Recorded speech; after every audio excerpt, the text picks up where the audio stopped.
자, 여러분 반갑습니다. 북새통 주말 독서 경영 아카데미의 최병철입니다. 박수 한번 하실까요? 네, 감사합니다. 그러니까 엘리베이션 파워, 그러니까 저 먹구름 너머에 뭐가 있다라는 것을 볼 수 있는 힘, 뭐 이런 거라고 말한다면, 내가 누군가에게 무슨 말을 했을 때 그 사람에게 그 사람의 어떤 기분이나 행동을 에스컬레이션 해줄 수 있는 이런 사람이 있는가 하면 말만 하면 짜증이 나게 하고 말만 하면 뭔가 힘이 빠지게 하는 사람도 있죠. 그래서 여기 나오는 어떤 이야기를 우리가 통해서 누군가에게 힘이 되는 이 사람 이야기를 듣고 나니까 막 힘이 나더라. 뭐 용기가 생기더라. 뭐 이런 이야기들을 좀 만나보자 해서 시작한 책이었습니다. 그러니까 그 컨셉에 맞도록 우리가 좀 활용을 하면 좋겠다라고 하는 것을 꼭 기억을 좀 하고 또 이야기를 만나보도록 그렇게 하겠습니다.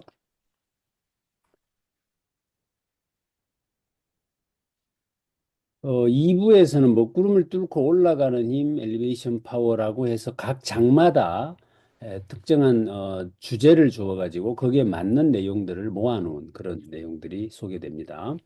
나는 누구일까요? 6살 때 껌과 콜라를 팔아쳐 수입을 올립니다. 6살 때. 11살 때 38달러의 주식을 사서 40달러에 팔아 이익을 얻었습니다. 그 주식이 나중에 200달러까지 오르는 것을 보고 장기 투자의 중요성을 깨달았습니다. 15살 때 고향에 땅 5만 평을 샀고 돈을 벌고 17살 때 핀볼 머신 대여 사업을 시작하고 10대 후반에 이미 학교 선생님보다 더 많은 수입을 올립니다.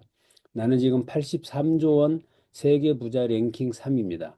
재산의 85%는 자선재단에 기부했습니다. 나를 오마하의 현인이라 부릅니다. 나는 누구일까요? 다 아시겠죠, 누군지? 바로 워렌 버핏이죠. 어, 이 삶에서 절대 눈길 주지 말아야 할 것들이라고 하는 제목으로 중요한 것은 당신이 얼마나 바쁜가 하는 것이 아니라 당신이 무엇에 바쁜가 하는 것이다. 오프라 윈프리가 우리 이재덕 사장님에게 어떻게 알고 바로 이야기를 하고 있습니다. 어, 아까 방금 했던 사람은 오렌 버핏이다. 식사 한 번에 40억 원에 낙찰되기도 했다. 이건 잘 아시는 이야기죠. 이분이 점심시간에 40억 돈을 받고 식사를 하면서 전하는 메시지는 세 가지로 알려져 있죠. 첫째, 거절하는 법을 배워라. 두 번째, 좋아하는 것을 해라. 그리고 매사에 진실해라. 이 세 가지를 이야기해 주는데 40억을 받는다고 합니다. 여러분들도 이 세 가지 이야기하시고 단돈 4만 원이라도 좀 받아보시면 좋겠습니다. 우리가. 그러니까 어, 워렌 버핏 비행기 조종사 마이클 플린턴이라는 사람이 워렌 버핏하고 자주 대화를 할 수 있겠죠. 그래서 2016년 워렌 버핏에게 조언을 구했습니다. 어떻게 하면 저도 잘할 수 있습니까? 이렇게 물었더니 자네가 정말 하고 싶은 것, 삶에서 이루고 싶은 것 25가지를 적어봐라. 적었어요. 그랬더니 그 중에서 5가지만 골라봐라. 이렇게 말해요. 그런 5개는 A 목록이라고 하고 나머지 20개는 B 목록이라고 하고 5개를 실천하기 위해 시간을 배분하고 실천하게. 그런데 나머지 비목록은 어떻게 할 것인가? 그러니까 그 비행기 조종사가 비목록 20개도 전 틈틈이 노력해서 이루어 보겠습니다. 이때 워렌 버핏이 했는 이야기가 중요하죠. 아니네, 자네가 선택하지 않은 목록 B는 무슨 수를 써서든 피해야 할 목록이네. 목록 A의 목표들을 모두 달성하기 전까지는 절대로 목록 B를 거들떠 봐서도 안 되네. 이렇게 했다는 이야기 잘 아시죠? 그래서 이제 초이스 이퀄 델리팅이다. 이렇게 제가 자꾸 이야기를 하는 게 초이스는 뭔가를 자꾸 갖다 더 얹어 넣는 것을 초이스라는 것이 아니라 있는 것을 델리팅해서 지워버리는 것을 초이스라고 한다. 이렇게 이야기를 하듯이 지금 여기서 이제 이 이야기를 들었다는 겁니다. 그래서 중요한 것은 당신이 얼마나 바쁜가가 아니라 무엇에 바쁜가라는 것이죠. 그러니까 25개를 다 한다고 바쁜 사람이 있고 그 5개로 추려진 것을 한다고 바쁜 사람이 있다는 거죠. 그래서 평범한 생각은 어떻게든 무슨 수를 써서라도 많은 것을 더 하려고 하는 것이 평범한 생각이고 비범한 생각은 덧셈보다 뺄셈으로 부차적인 것을 제거하는 일에 에너지를 더 쓰는 것. 이것이 비범한 생각이다. 어, 제리 브라운이라는 미국 물리학자는 평생 한 가지 하얀색 운동화 하나만 신었다. 왜? 오늘은 무슨 신발을 신어야지라는 고민을 하지 않으려고 그랬다. 이것은 잘 아시 스티브 잡스도 그렇게 했던 것으로 유명하고, 그죠? 또 저커버그 페이스북 메타의 저커버그도 청바지만 입는 이유가 아침에 그 바지를 뭐 입을까 하는데 시간을 쓰고 싶지 않다. 그래서 청바지가 뭐 수백 벌씩 있다 그러죠. 그러니까 청바지 하나를 갖고 맨날 입는 건 아니고 여러 벌을 사놓고 그렇게 한다. 그래서 저도 요즘은 저도 한 10년 넘은 것 같은데 청바지만 입습니다. 그래서 아인슈타인 소박한 2층 목조가옥에 20년 살고 가구도 들여놓지 않았다. 아침에 산책하고 낮에 강의하는 심플한 생활만 했다.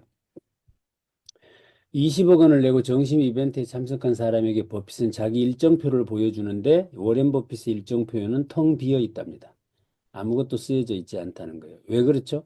이미 해야 될 5가지가 분명하기 때문에 그 5가지를 위해서 무엇을 할까를 써야 되는 여백만 있지. 다른 것들은 적혀 있지 않다라고 하는 것들도 한번 우리가 참고해 봐야 될 지점이고, 결국 이 워렌 버핏에게 아까 마이클 플린턴이 그 조언을 받아가지고 그렇게 열심히 했더니 어떻게 된 거죠?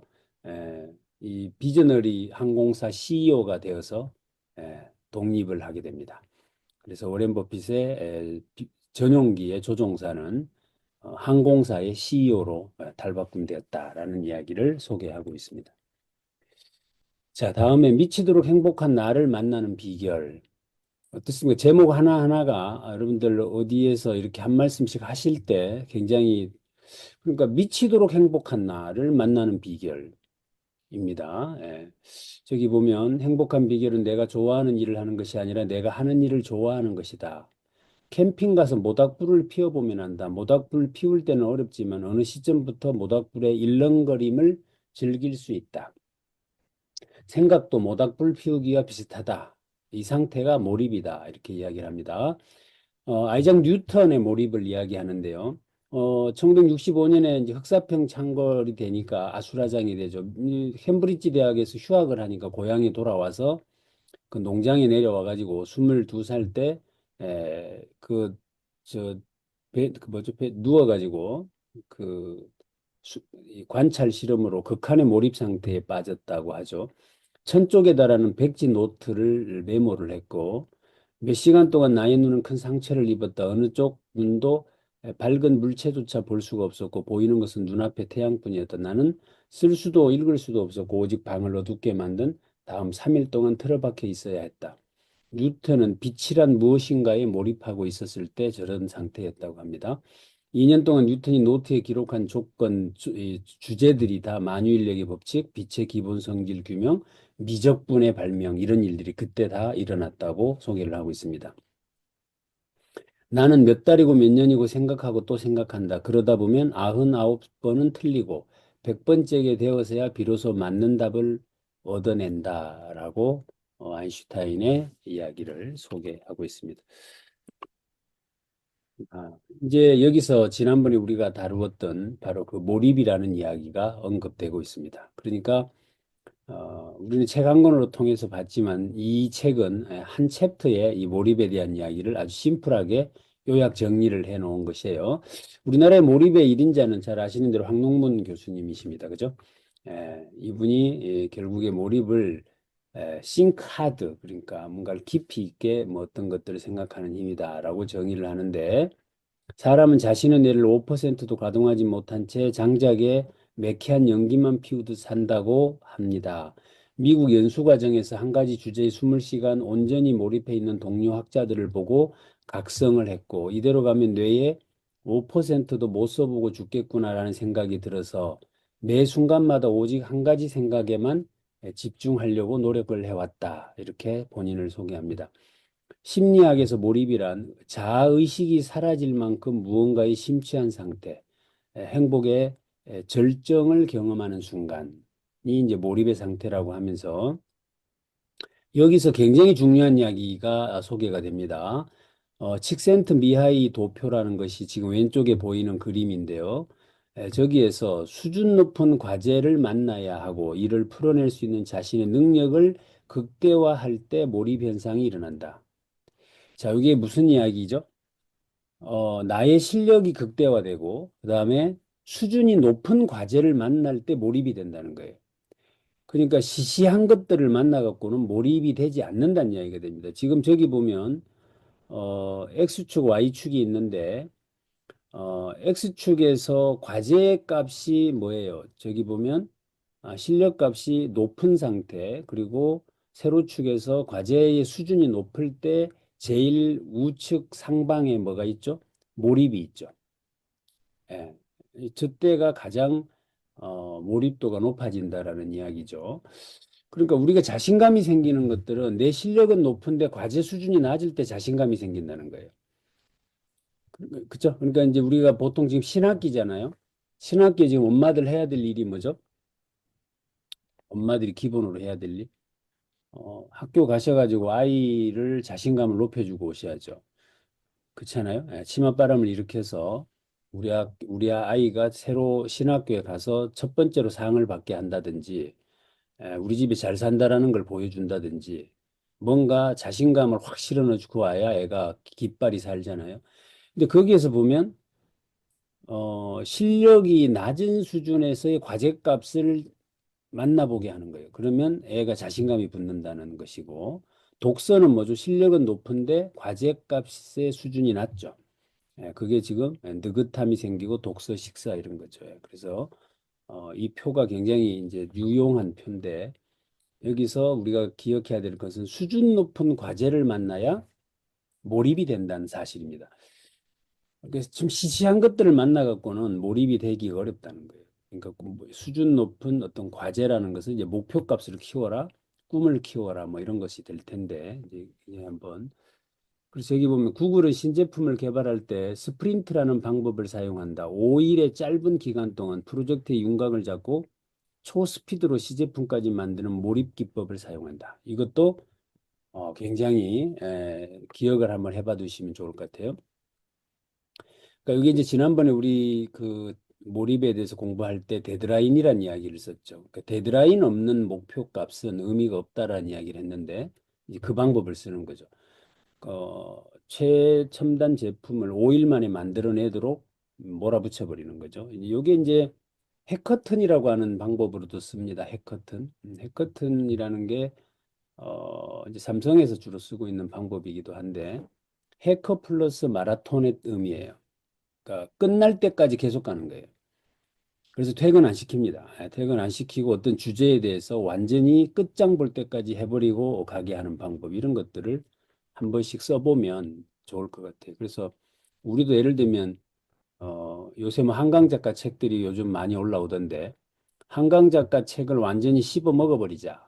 그래서 딱 아침에 모여가지고 그 책 다 읽고 이해할 때까지 한 3일이고 4일이고 캠프를 한다든지 뭐 이렇게 해버리는 이런 것들이 이제 극도의 몰입 상태로 몰아넣는다는 이야기를 배워볼 수 있을 것 같아서 왼쪽에 저 표는 미하이도 표, 칙센트 미하이도 표를 잘 친. 자, 지적 구테타 경험을 해보셨습니까? 생각하는 대로 살지 않으면 사는 대로 생각하게 된다. 유럽 최고의 지식인으로 20세기 전반에 폴 발레리를 꼽는데 좁은 문의 앙드레 지드와 친구였고 13살 때 시를 짓고 고전과 문학 서적을 탐독했고 18세부터 창작 활동을 해서 19세 혜성과 같이 등장했던 사람이 바로 폴 발레리라는 사람인데 20살에 세 가지를 경험하게 됩니다. 첫째, 당대 대시인 랭보와 말라드메의 천재성에 압도되어서 열등감과 패배감을 느끼게 됩니다. 자기 좀 잘났다고 이렇게 까불까불 해봤는데 그 당시 랭보 같은 사람한테 완전히 깨갱하게 된 거죠. 두 번째, 알 부인과 연애에 실패를 합니다. 그 다음에 세 번째, 데카르트가 경험한 지적 구테타를 경험합니다. 그러니까 뭐 이런 거 있잖아요. 뭐 막 우리가 이제 보통 논문 같은 거 써보고 나면 어디 막 바닷가를 헤매고 온 것 같은 느낌이 들 때가 있죠. 그러니까 막 해도 끝도 없고 막 이럴 때가 있어요. 그러면 저기 이제 지적 구테타를 경험한 이 세 가지 사건을 겪고 폴 발레리는 펜을 내려놓게 됩니다. 일체 활동을 안 하고 지적 능력을 키우는 데만 몰두해 새벽에 일어나는 습관 그리고 사색하고 노트를 작성하기 시작하는데 3만 페이지 정도의 노트를 작성하게 됩니다. 40대 중반, 그 20년을 집거한 거죠. 젊은 파르크라는 작품을 출간했는데 프랑스 대표 시인으로 등극하게 됩니다. 레오나르도 다빈치의 방법 서설, 까이에 등의 과학 이론서도 발표하고 데카르트와 흡사한 행보로 시와 과학을 거쳐 산문에 이르는 지적 탐구의 결과를 발표하게 되었다라는 거죠. 왼쪽에 보면 이 사람이 노트에 메모했던 것들을 지금 사진으로 올려놨는데 이런 메모들을 통해서 이게 3만 페이지가 됐다 그래요. 지금도 혹시 메모하시면서 듣고 계시는가요? 네. 오케이. 여기서 지적 구테타라는 단어를 좀 기억을 해보자. 인생 자체를 송두리째 뒤집어 놓을 충격적 지적 경험. 이것을 지적 구테타라고 합니다. 우리나라는 지금 구테타가 일어나가지고 난리인데, 뭐 그건 모르겠고, 어쨌든 우리 스스로는 지적 구테타를 좀 일으켜 볼 필요는 있겠다라는 겁니다. 홀라당 내면을 발가벗긴 채 눈물이 왈칵 솟구치고 뼈에 사무치는 고통과 호흡이 곤란한 통렬한 아픔 가운데 자신을 돌아보는 시간. 이걸 지적 구테타라고 하고 거역할 수 없는 군대가 쳐들어와 삶을 뒤집어 놓아 이대로 살 수 없다는 항복의 백기를 들고 세상의 달콤함을 떠나 골방으로 들어가게 만드는 경험. 이것이 지적 구테타라고 합니다. 외워두시면 좋을 것 같아요. 굉장히 멋진 문장인 것 같습니다. 콜라당 내면을 발가벗긴 채 눈물이 왈칵 쏟아지고 뼈에 사무치는 고통과 호흡이 곤란한 통렬한 아픔 가운데 자신을 돌아보는 시간. 이것을 경험해 보셨나요? 자, 이걸 경험해 보라고 이야기하는 거 지적 구테타 이야기를 하고 있습니다. 자, 폭풍 성장에 대한 이야기가 또 하나 소개가 됩니다. 뭐 우리가 너무나 잘 알고 있는 손흥민 선수의 이야기가 나옵니다. 꿈은 이루어진다. 2002년 박지성 등의 꿈은 이어진다. 2018년 손흥민에게. 그렇죠. 박지성이 꿈은 이루어진다고 했는데 손흥민이 꿈은 이어진다라고 했다는 거예요. 이것도 아주 대비되는 멋있는 문장을 연결시키고 있죠. 어떻습니까? 여러분들 꿈은 다 이루어지셨잖아요.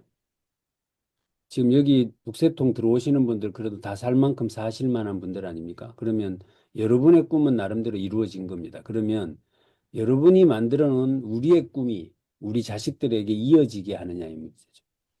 이 고민이 있지 않겠어요? 그래서 꿈은 이어져야 한다라는 것인데 그걸 우리나라는 축구에서 손흥민이가 이어지게 했다 이런 이야기입니다. 손흥민의 성장 8세에 8살에 축구를 시작했다. 아버지 손정웅의 훈련 포인트는 기본기였다. 축구를 시작한 지 6년 동안 다른 것을 가르치지 않았다. 오로지 공을 다루는 연습만 시켰고 톡톡 공을 발로 차올려 몸에서 떨어지지 않게 하는 리프팅만 하루에 4시간에 6시간을 시켰다고 해요. 패스도 시키지 않고 슈팅도 연습을 못하게 하고 시합도 안 시켰다고 하죠. 주위에서 미쳤다고 손가락질을 했다 그러죠. 손정욱 씨는 춘천FC 유소년 팀을 교육하는데 10명 중 절반이 6개월 이내에 다 떨어져 나간다 그래요. 기본기만 계속 가르치니까 그 지겨워서 못 견디는 거죠. 손흥민이 초등학교 5학년이 되자 한 가지 훈련을 추가했다. 5학년이 되어서 그 5년 동안 계속 기본기만 가르친 거죠. 90개를 플라스틱 박스에 담아서 매일 1000번씩 슈팅 연습을 시켰다는 거죠. 손흥민 하는 말이 땅이 흔들리고 눈이 튀어나올 정도로 힘들었다. 이렇게 이야기를 하고 있습니다. 중 3학년 때까지 게임 출전을 안 시켰다 그래요. 그 16살이 독일 함부르크 유소년 팀의 이제 스카우트가 되는데 저는 여기를 누가 한번 읽어보실까요? 김인정 선생님 한번 읽어보실까요? 저는 선수 시절 뼈아픈 경험을 통해 기본기가 얼마나 중요한지 깨달았다. 스피드는 빨랐지만 기본기가 약해 항상 성장의 한계에 부딪혔다. 아들에게 그 후회를 물려주고 싶지 않았다. 손정우. 지겹도록 반복했던 기본기 훈련이 오늘의 저를 만들었다. 8살 축구를 시작해 첫 시합을 뛰기까지 8년 걸렸고 매일 몇 시간씩 볼을 몸에서 떨어뜨리지 않는 훈련을 거듭해 오던 어느 날 날아오는 공에 무의식적으로 반응하는 저를 보았다. 손흥민.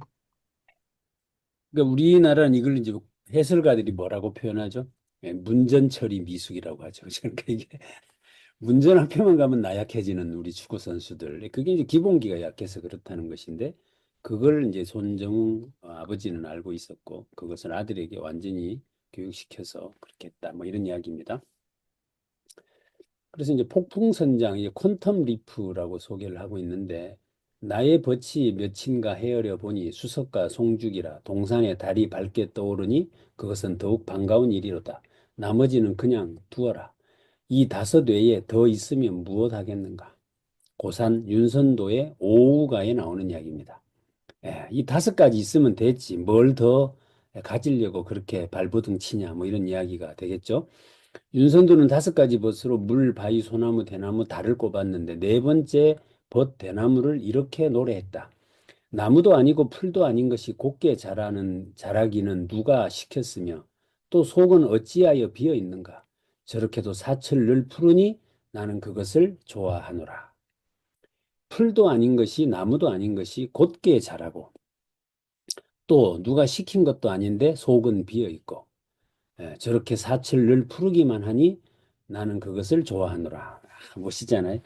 요 문장을 패러디 해가지고 내가 누구를 좋아하는 이유를 한번 써보세요. 그러면 아마 감동적인 문장이 될 거라고 생각이 됩니다.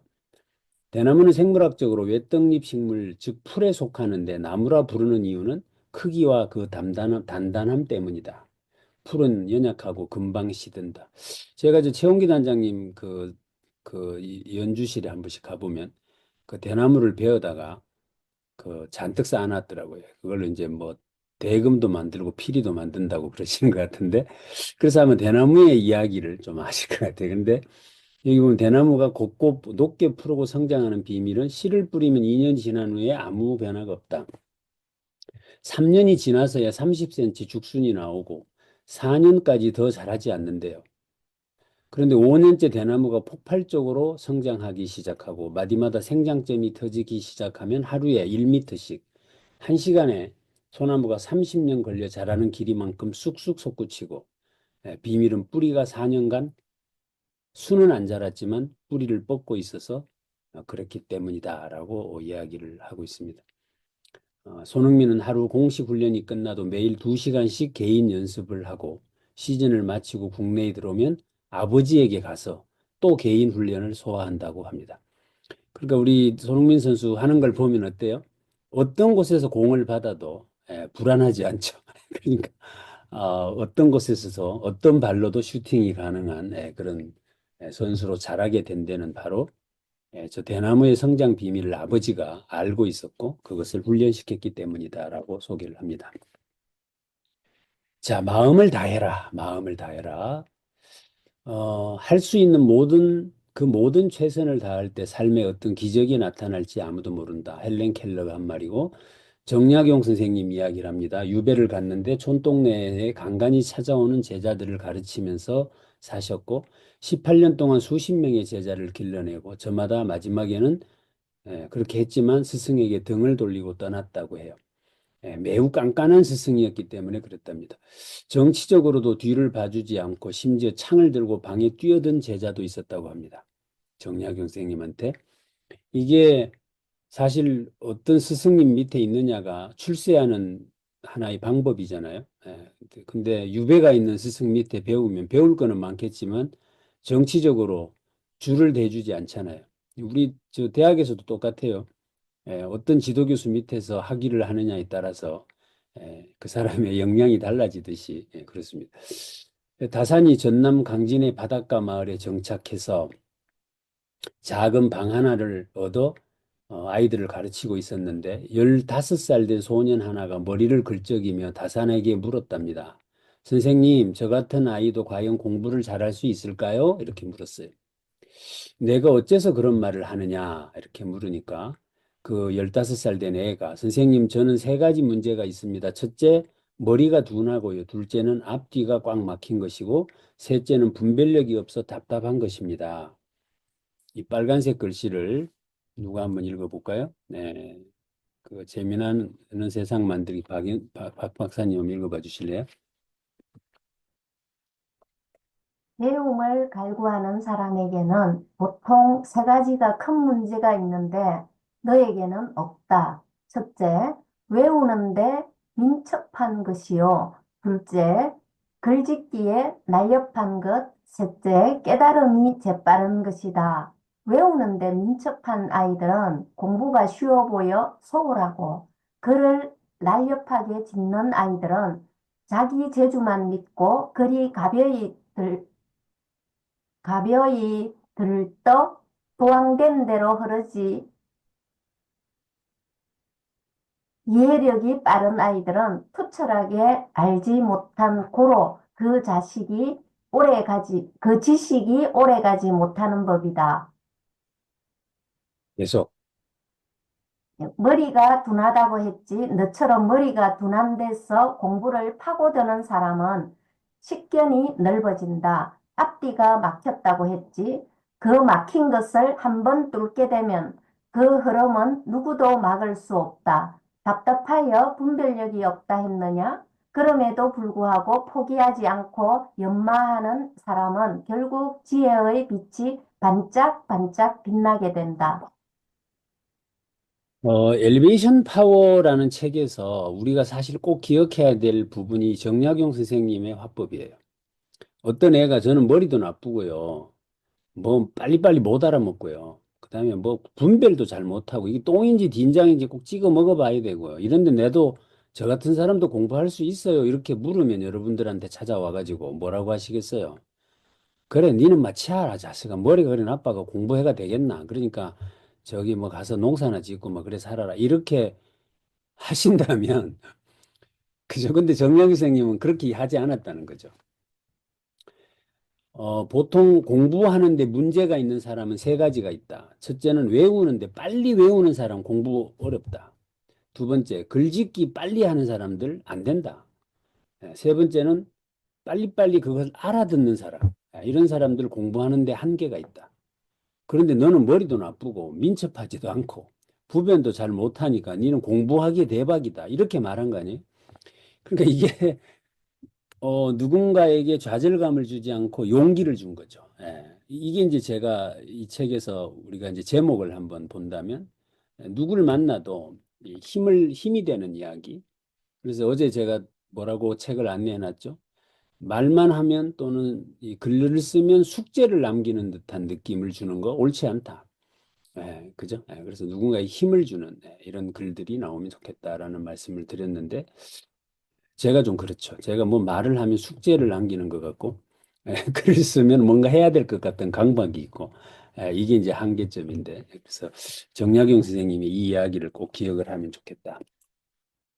마음을 다해라. 여기서 파고드는 것을 어떻게 해야 될까? 부지런히 해야 된다. 듣는 방법은 무엇일까? 역시 부지런해야 된다. 연마하는 방법은 무엇입니까? 이 역시 부지런해야 된다.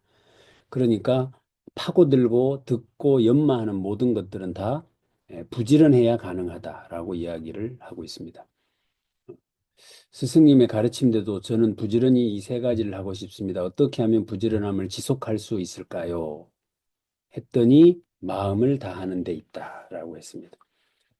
지금 옆에 중용 23장 너무나 잘 아시죠? 그래서 마음을 다하는 일, 하늘이 천명을 깨달을 때 내면에 천둥처럼 울리는 부름을 듣게 되었을 때 싹 튼다. 다시 태어나도 지금 이 선택과 바꾸지 않을 진짜 나다운 삶을 마주할 때 어쩔 수 없다는 마음. 기쁨이나 쾌락이나 호기심이 아닌 시대의 아픔을 함께 느끼는 비통함으로부터 출발한다. 아무리 발버둥 쳐도 벗어나기 어려운 덫과 같은 척박한 삶에 신음하는 인생들, 빛을 찾아 헤매지만 늘 어둠에 짓눌려 회적 환경이 어떠하든 무엇을 이루었든 벗어날 수 없는 공허함. 밑에 보면 순간적 호기심에 여기저기 기웃거리지 않고 잡어등처럼 화려하게 휘둘리는 삶이 아닌 이런 마음을 다하는 일, 이것이 중요하다 이렇게 있습니다. 자, 이게 읽어보면 참 마음 아픈 이야기인데요.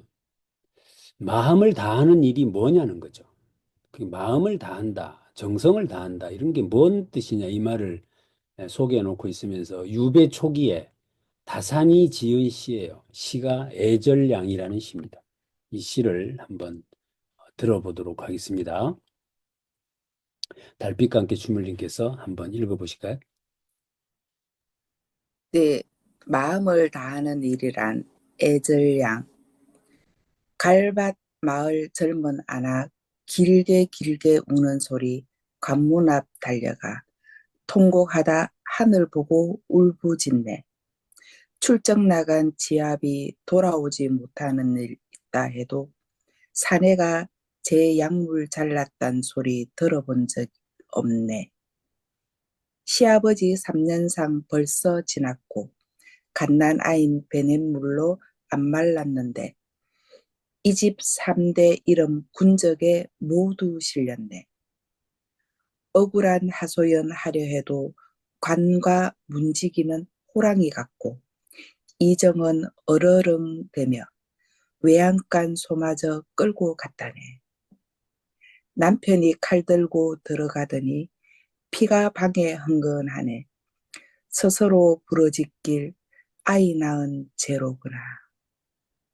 누에 치던 방에서 불알 까는 형벌도 억울한데 민나라 지식의 거세도 진실로 또한 슬픈 것이거늘 자식을 낳고 사는 이치는 하늘이 준 것이요 하늘의 도는 남자 되고 땅의 도는 여자 되는 것이라 거세한 말과 거세한 돼지도 오히려 슬프다 할 만한데 하물며 백성이 후손 이을 것을 생각함에 있어서랴 부잣집들 1년 내내 풍악 울리고 흥청망청 이네들 한 톨 쌀 한 치 배에 내다 바치는 일 없네. 다 같은 백성인데 이다지 불공평하다니 객창이 우두커니 앉아 시구편을 거듭 얼로라. 어떻습니까? 이게 이제 정약용 선생님이 강진의 유배 중일 때 관가에서 수탈이 심해요. 그래서 갈대밭에 사는 한 백성이 얼마나 가난한 겁니까? 갈대밭에 사니까. 갈대는 아시겠지만 뿌리가 막 대단하거든요. 그래서 거기 농사 짓기가 쉽지 않습니다. 갈대밭에 사는 한 백성이 아이를 낳았는데 사흘 만에 군적에 기록돼요. 그러니까 애가 3일 됐는데 군적에 기록이 되어가지고 소를 뺏어가니 그 사람이 칼로 생식기를 스스로 베어버렸다. 왜? 내가 애를 낳은 게 죄구나 이러면서. 3살 된 애를 군대 오라고 군적부에 올리니까 군대를 못 가잖아요. 그러면 이제 세금을 내야 되잖아요. 이제 그렇게 해서 수탈을 했다는 거죠. 그러니까 관가를 찾아가 가지고 남편이 내가 애를 낳은 게 잘못이다라고 하면서 자기 생식기를 칼로 잘라버린 거예요. 그러니까 아내가 그 생식기를 관가에 가지고 가니 피가 아직 뚝뚝 떨어지는데 울면서 하소연했으나 문지기가 못 들어오게 막았다. 라고 하는 이 시대의 아픔을 글로 써낸 것이죠. 이게 마음을 다하는 것이다라고 지금 쓰고 있는 겁니다. 그러니까 요즘에 이제 한강 작가의 책이나 이런 책들이 시대적으로 읽혀 나가고 있는 이유가 우리 시대가 지금 아파요. 어딘가 많이 아픕니다. 그죠? 이 아픔을 공감하는 사람들이 그 마음을 다해서 쓴 글들을 아마 읽고 있는 거 아닌가 이렇게 볼 수 있을 텐데 이게 마음을 다하는 일이다라고 소개를 해놓고 있습니다.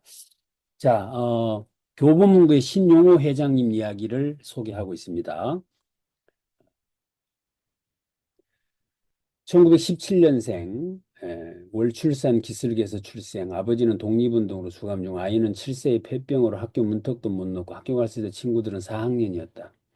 혼자 공부할 수 있는 방법을 고민하던 중 중국 대표성 리니탄 글을 접하게 되고 평생 독서하지 않는 사람은 시간적으로 공간적으로 자기만의 세상에 감금당한 꼴이 된다. 책을 읽으면 별 세계에 출입을 시작할 수 있다. 만약 그것이 좋은 책이면 세계 인류와 이야기를 나눌 수 있다라고 쓴 리니탕의 글을 만나게 됩니다.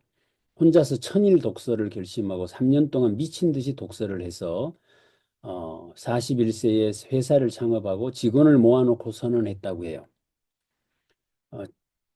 지금부터 25년 이내에 세계적인 회사를 차리고 우리나라에서 가장 좋은 땅에 가장 좋은 사옥을 짓겠다. 23년째 되는 해 종로구 광화문 1번지에 지하 4층, 지상 23층 사옥을 짓게 되죠. 서울의 교보문고 다들 가보셨죠? 네. 그게 이루어진 거죠. 실제로 꿈을 꾸었는데. 여기서 한자로 제가 써놨는데 학력이 아니라 학력이 중요하다. 그러니까 이력이 아니라 배운 것에 대한 힘이 중요하다 이 말인데 교보문고 건물 지을 때 상가를 지어 분양한다고 비서들이 반대를 하자 서울 한복판에 서점 하나쯤 있어야 하지 않을까요? 우리 서점에서 책을 읽은 아이가 사업가가 되고 선생님이 되고 대통령이 된다고 생각을 해보세요. 노벨상을 타는 사람이 나오지 말라는 법이 있나요? 라고 하면서 그 금싸라기 같은 땅에다가 교보문고를 지었다 그 이야기입니다. 예, 제가 서울 생활을 거기서 그 옆에서 했는데 굉장히 좋죠. 가보시면. 예. 여기서 이번에 한강 작가 노벨상을 받게 하는데 1등 공신이 누구죠? 이분입니다. 한강 작가 책이 번역이 되지 않았다면 그 책은 상 받기 어렵죠. 근데 그 번역에 들어가는 비용들을 이 사람이 거의 다 됩니다. 그러니까 이런 것들을 통해서 이제 번역이 되었고 뭐 그렇게 해서 노벨상까지 받게 되었다 이렇게 볼 수 있는데 이분이 했는 말이 너무 멋있지 않나요? 그러니까 우리가 주말 독서 경영 아카데미를 해서 어찌 압니까?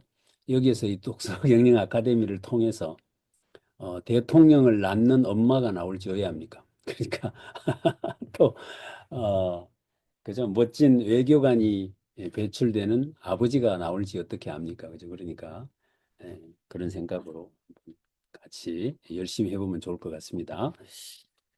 자, 교보문고 직원이 지켜야 될 5가지 지침. 네, 이거 박운주 선생님 한번 읽어보실래요?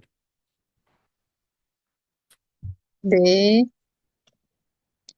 교보문고 직원이 지켜야 할 5가지 지침. 1. 모든 고객에게 친절하고 초등학생이라도 존댓말을 쓸 것. 2. 책을 한 곳에 오래 서서 읽는 것을 말리지 말고 그냥 둘 것. 3. 책을 이것저것 빼보기만 해도 눈총 주지 말 것. 4. 책을 앉아서 노트에 베끼더라도 말리지 말고 그냥 둘 것.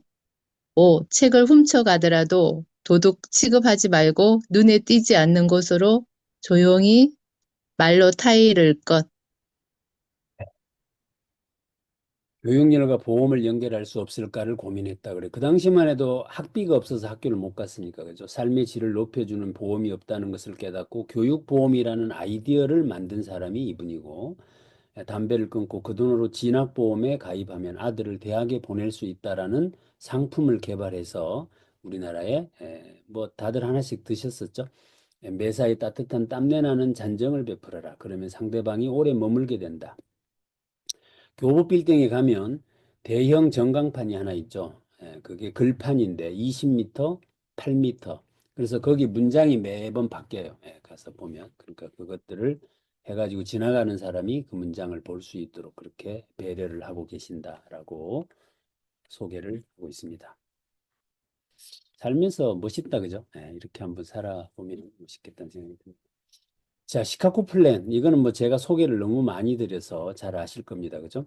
시카고 대학이 삼류 대학이었는데 명문대학이 된 배경을 이야기하고 있는데요. 이때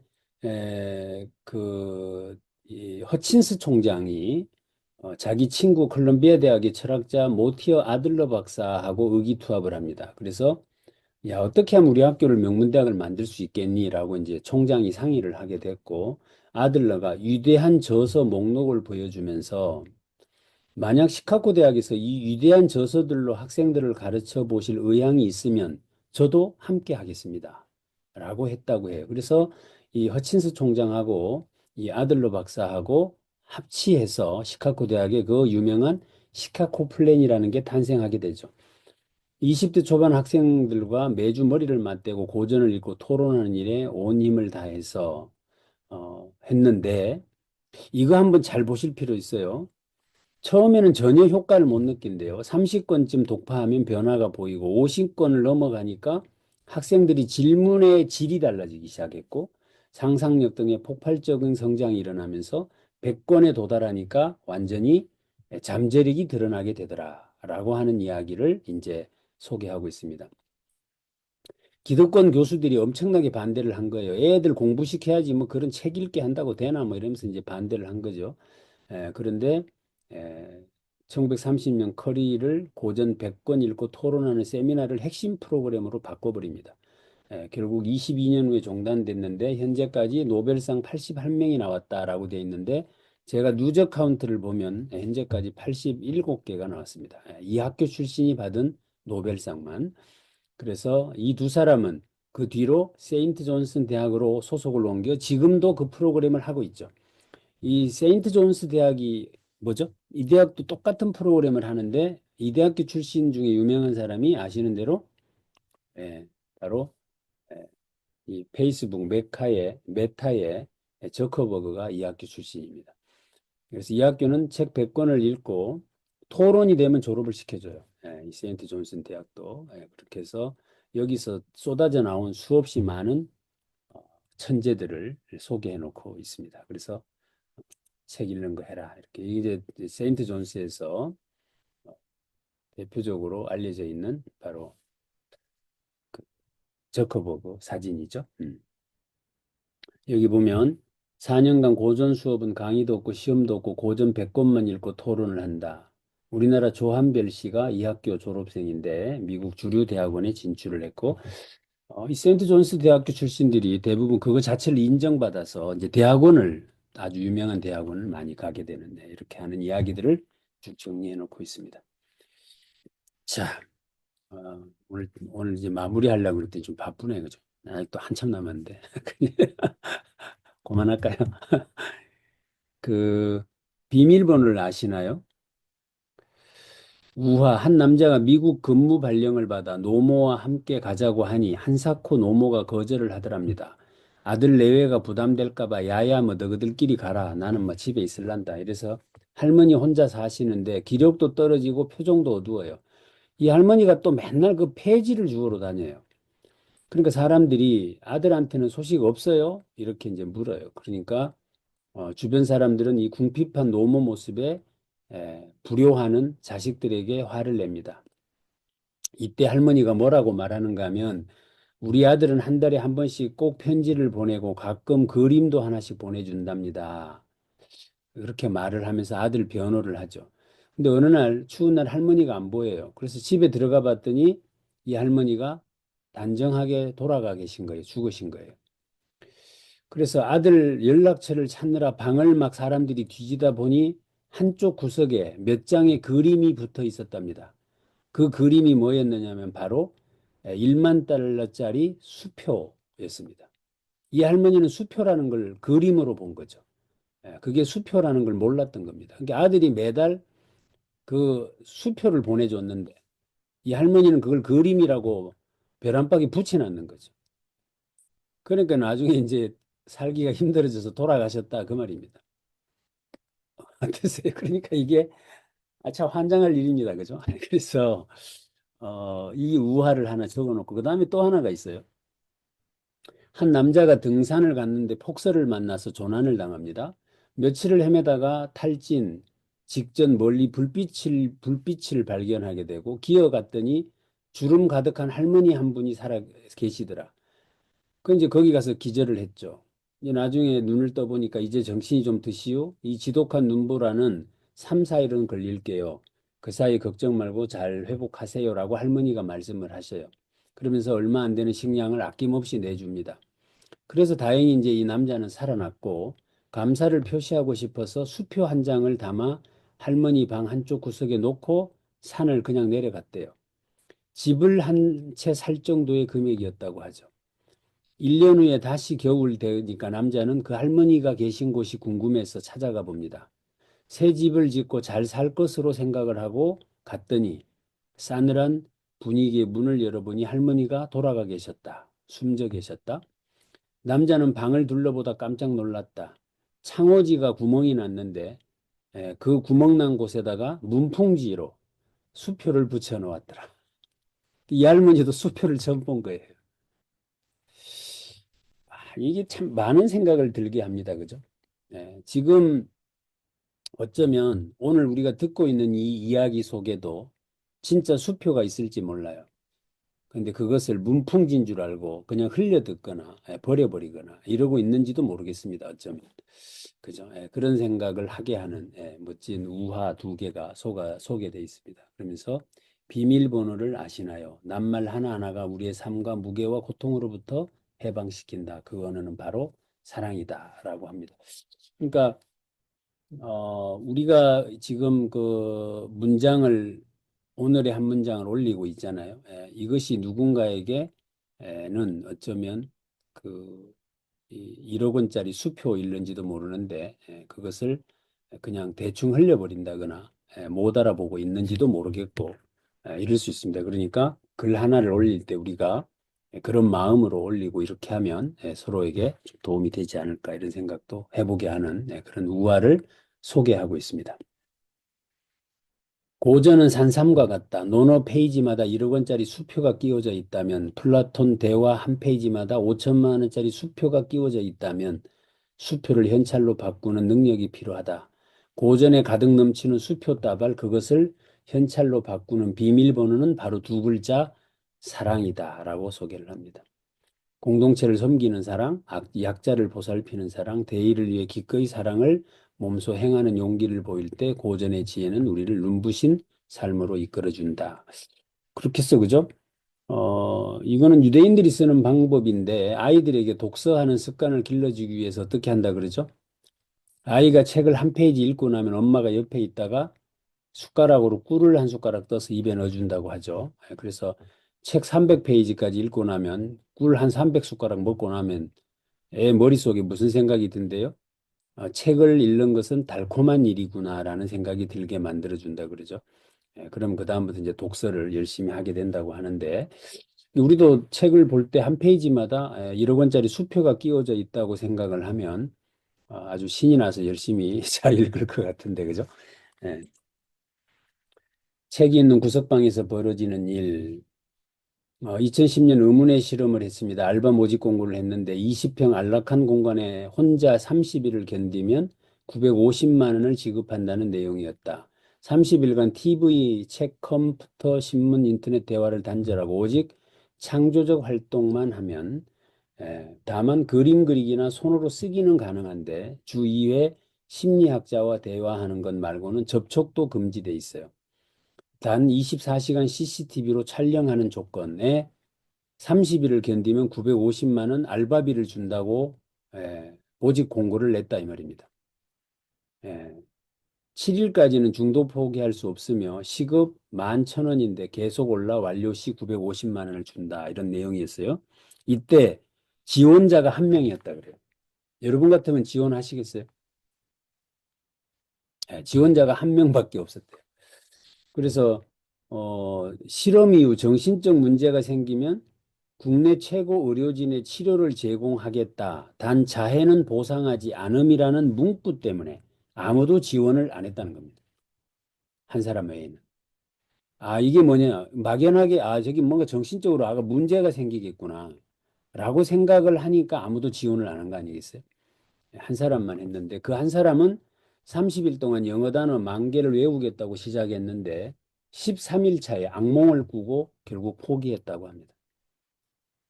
그래서 나 혼자 사는 게 참 어렵구나, 힘들구나, 뭐 이런 이야기들을 느끼게 하는 아주 이야기를 소개해 놓고 있습니다. 어, 이 이야기도 굉장히 재밌는 이야기인데 좀 길어서 패싱하겠습니다. 자, 6장 먹구름 위로 올라가는 힘 사색. 먹구름 위로 올라가고 싶으면 사색해라라고 하는 이야기를 하고 있습니다. 보통 인위적으로 온도를 낮출 수 있는 절대 온도라 그러죠. 한계 영하 273도 밑으로는 안 떨어져요. 이게 이제 절대 온도라 그래서 이걸 이제 0K로 이렇게 표현을 하죠. 근데 온도를 높이는 거는 뭐 수천억 도까지 계속 올릴 수 있어요. 그런데 떨어지는 거는 마이너스 273도 밑으로는 더 이상 안 떨어지는 겁니다. 이게 이제 절대 온도죠. 이때 모든 분자가 활동을 정지한다. 이렇게 이제 이야기를 하고 있으면서 이때 네덜란드 학자 카멜링 이 온네스라는 사람이 마이너스 273도에서 작동하는 수은 온도계를 만듭니다. 예. 그래서 영하 269도에 도달하자 수온의 저항이 사라져 제로가 되는 것을 목격하게 되고 이것이 인류 역사를 이제 바꾸게 되는 것인데 초연도 현상이라는 걸 알게 됩니다. 이것을 가지고 만든 장비가 MRI 장비고 핵융합 발전을 해서 바닷물을 한 바가지 떠가서 핵융합 장치에 넣고 돌리면 몇 도씨가 한 달 쓸 만큼의 전기가 나온다. 이래서 지금 뭐 이거 인공태양 실험 이거 뭐 많이 언론에 나오고 있죠. 1억 도의 핵융합 온도를 담을 그릇이 바로 초전도체인데 우리나라 카이스트에서 3억 도의 온도를 300초 지속하는 플라즈마를 담는 것에 성공했죠. 그런데 이게 얼마 전에 깨졌죠. 중국이 15분에 성공했습니다. 그래서 우리나라 이거 뭐 300초 했다고 자랑을 엄청나게 하고 핵융합 발전에 우리가 세계 1등이다라고 자랑을 한참 하고 다녔는데 지금 중국이 따라잡았습니다. 그래서 이제 그런 이야기인데 여기 밑에 보면 고요한 물이라야 고요한 얼굴이 비추인다. 흐르는 물에는 흐르는 모습만 보인다. 굽이치는 물줄기에는 굽이치는 마음만 나타난다. 당신도 가끔은 고요한 얼굴을 만나느냐가 고요한 물 앞에 멈추어 가끔은 깊어지는가. 그러니까 마이너스 273도에 어떤 변화도 없는 상태에 가봤느냐 이 말이에요. 그 상태에 가야 진정한 너를 발견할 수 있다라고 하는 이야기를 지금 하면서 그러니까 그래야 가장 뜨거운 것을 담을 수 있다라고 이제 소개를 하고 있는 겁니다. 그러니까 내가 어떤 열정을 담고 싶어도 담아놓으면 어떻게 돼요? 막 울렁거리죠. 그러니까 며칠 못 가요. 그 꿈을 가진다고 되는 게 아니고 내가 그 고요한 어떤 그릇을 갖고 있어야 꿈이라는 것도 담고 열정도 담는 건데 마음이 들쑥들쑥 되는 사람이 그 뭐 어떤 꿈을 크게 가진다고 해서 그게 지속되기 어렵다는 이야기가 될런지도 모르겠어요. 그래서 여기 보면 굽이치는 물줄기에는 굽이치는 마음만 나타난다라고 하고 있습니다. 그래서 자, 내게 스며드는 것은 무엇인가요? 이거 안도현 씨의 시를 소개하고 있는데 나에게 한 문장을 달라. 그러면 나는 전 국민을 범죄자로 만들 수 있다.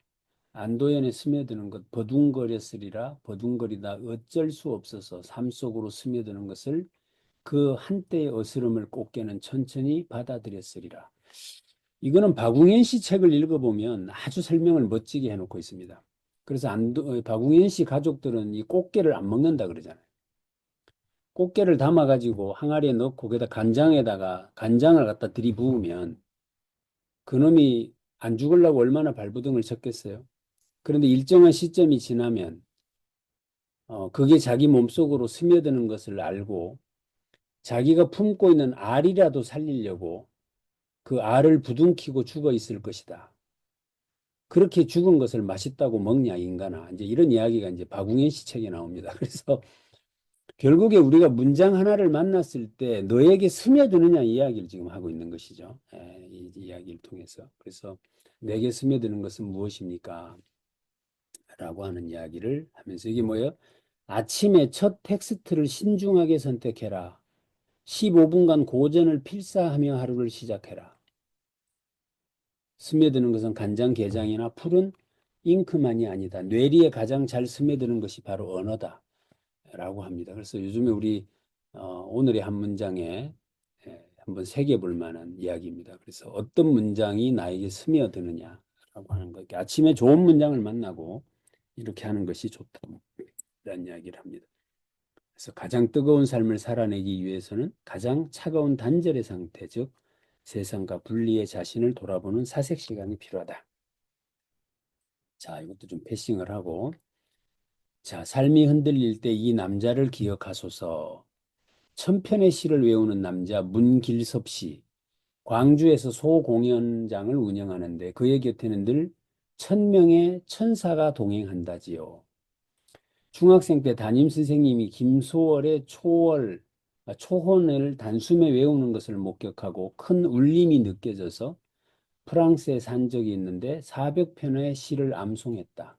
어느새 마음에 평화를 누리기 시작했고 천편의 시를 외우는 사내 그 삶이 얼마나 풍요로울지 짐작이 갑니다.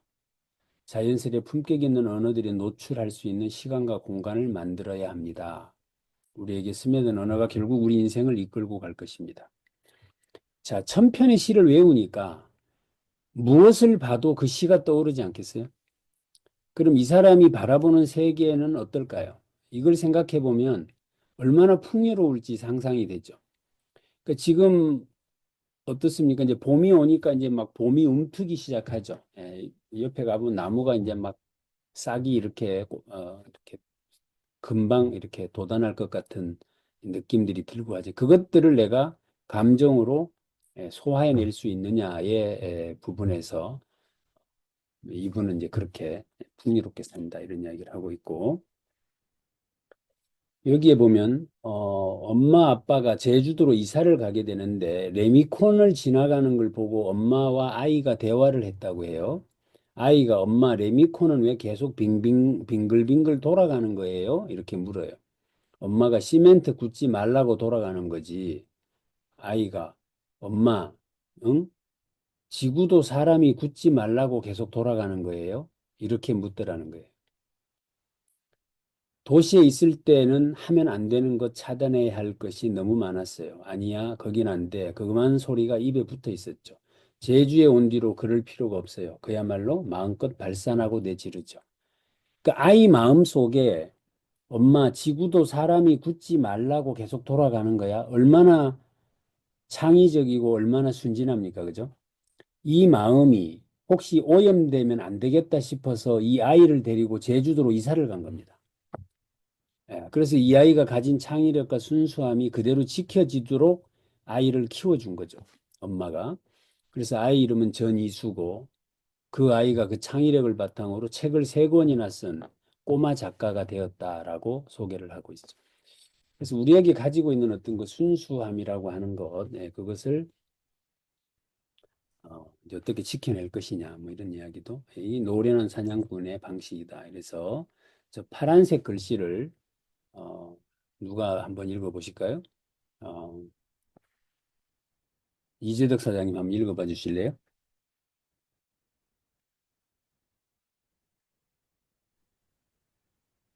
무념무상은 정신의 피로를 회복하는 빈 공간입니다. 잠이 육체의 피로를 회복하는 이완의 정점인 것 같습니다. 이 비움과 이완이야 말고 생각하는 공간입니다. 생각은 답습의 단절이고 기존의 해체이기 때문입니다. 세계는 우리들의 조작 가능성 바깥에 존재하는 것입니다. 우리가 만나는 세계를 서둘러 개념화하고 분석하기 전에 당혹감, 그 자체에 충실해야 합니다. 빈 공간을 만들어 그곳에 무심히 앉아있는 것, 그것이 생각의 정점입니다. 신영복 처음처럼 중에서. 명복 선생님이 쓴 책이죠. 내용이 나태가 아무것도 하지 않고 방치하는 게으른 상태라면 느림은 삶이 매 순간을 구석구석 느끼기 위해 속도를 늦추는 주도적이고 적극적인 선택이다.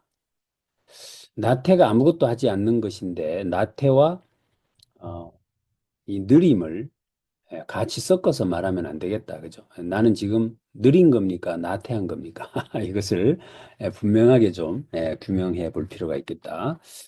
노련한 사냥꾼은 사냥감을 찾아 헤매지 않습니다. 인내하며 사냥감이 스스로 나타날 때까지 기다릴 줄 알지요. 소리치며 뛰어다닌다고 사냥감이 나타나는 일은 없습니다.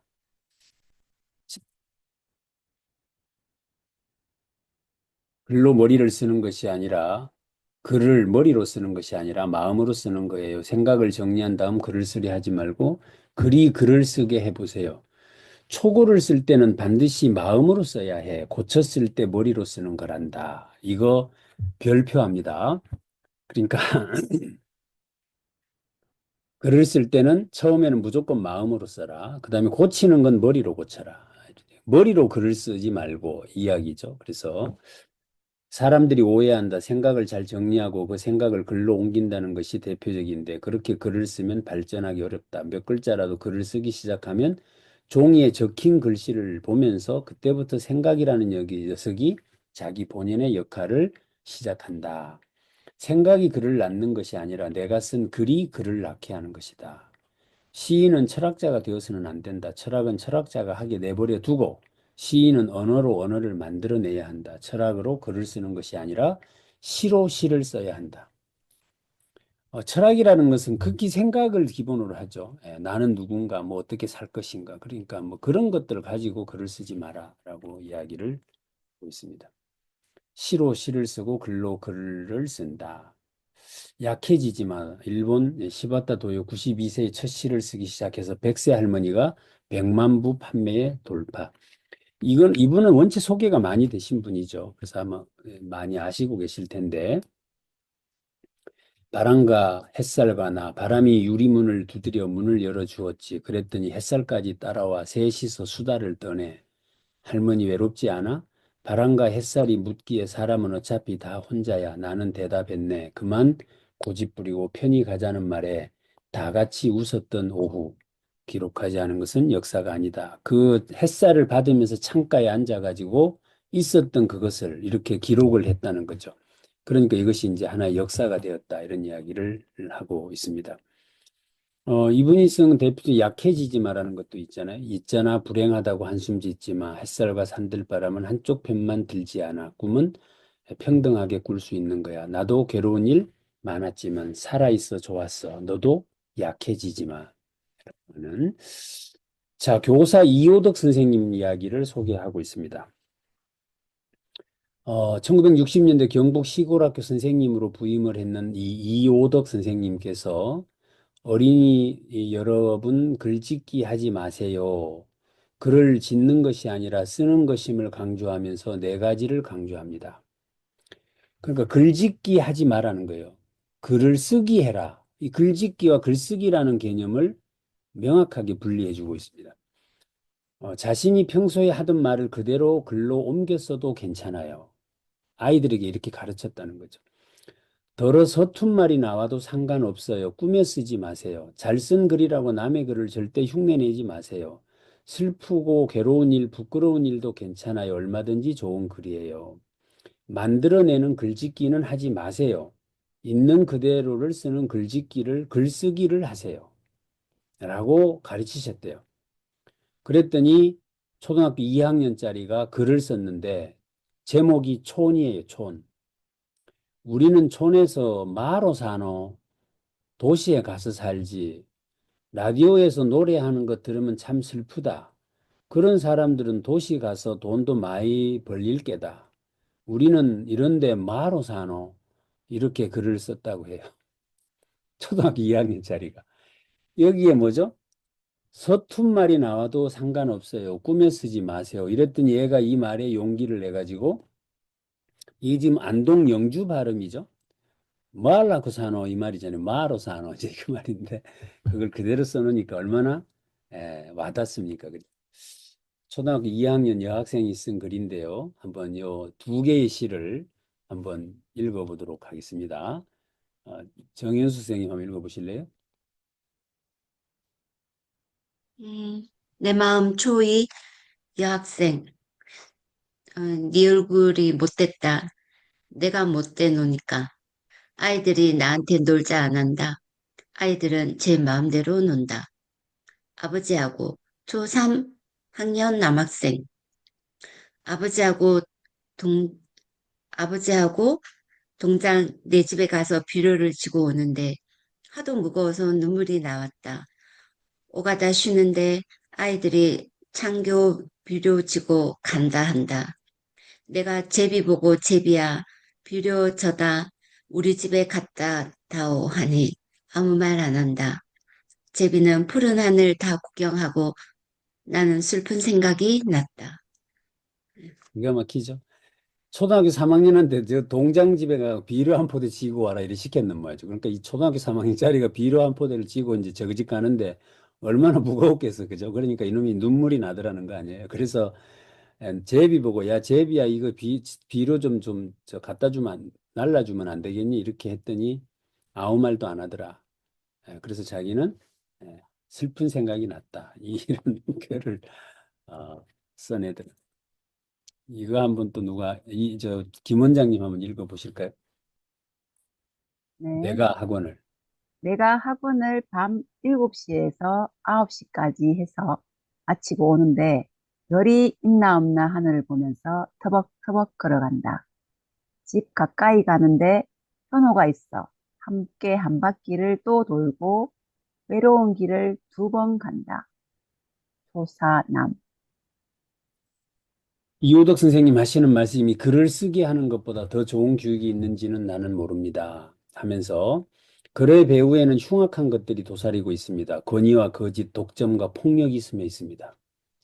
정교하게 잘 짜인 글 삶에서 우러나지 않고 화려하게 포장만 한 미사 여구들이 권위를 갖습니다. 솔직하고 유창하던 아이들이 발표를 시키면 얼어붙습니다. 말이 글에 지배를 당하는 순간입니다. 와, 말이 글에 지배를 당하는 순간입니다. 앞에 서는 순간 거짓이 스며들기 시작합니다. 내 삶이 보잘것없어 보입니다. 참, 대단하신 분이시죠, 이호덕 선생님. 예. 그래서 아니다. 글이란 그런 것이 아니다. 글이란 숨 쉬는 것처럼 누구나 쓸 수 있는 것이다. 누구나 글 쓰는 사람이 되어 자신의 길을 찾아갈 수 있어야 한다. 그런 곧 길이기 때문이다.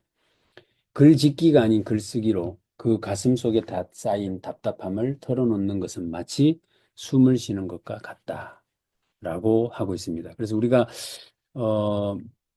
지금 밴드나 또는 카톡방에 글을 올리는 것들을 힘들어 하시는 분들이 많으세요. 그것을 내가 머리에서 멋있는 말을 해야 된다고 생각하니까 지금 그런 것일 수도 있어요. 그래서 그냥 나오는 대로 우리가 일상적으로 하는 말을 그렇게 글을 짓지 말고 지어내지 말고 글을 쓰자라고 하는 이야기로 오늘 소개를 마무리하도록 하겠습니다. 그래서 아직 뭐 남은 이야기가 더 많은데 오늘은 여기까지만 하겠습니다. 박수 한번 하실까요? 네. 자, 여기까지 내용들 중에서도 여러분들이 아마 공감이 가는 내용도 있었을 것이고, 또 어떤 것들은 조금 이렇게 와닿지 않는 이야기도 있었을 거예요. 이거는 뭐 전달자의 문제니까. 그래도 각자가 느꼈던 그런 공감들을 한번 공유해 보는 시간을 갖도록 하겠습니다. 어, 그 얼굴을 보여주시는 분 중심으로 우리가 이제 이렇게 이야기를 하다 보니까 늘 하시는 분만 이야기를 하게 돼요. 그래서 조금 단조로워 보일 수 있습니다. 그러니까 여러분들이 이 얼굴을 보여주시기 어려우신 분들은 채팅창에다가 의견을 남겨주시면 그 내용을 기반으로 해서 그 내용들을 서로 나누기로 그렇게 하겠습니다. 2부 진행을 맡아주실 우리 달빛과 함께 춤을님을 박수로 환영하겠습니다. 네, 고맙습니다. 원장님 고맙습니다. 안녕하세요. 달빛 이정숙입니다.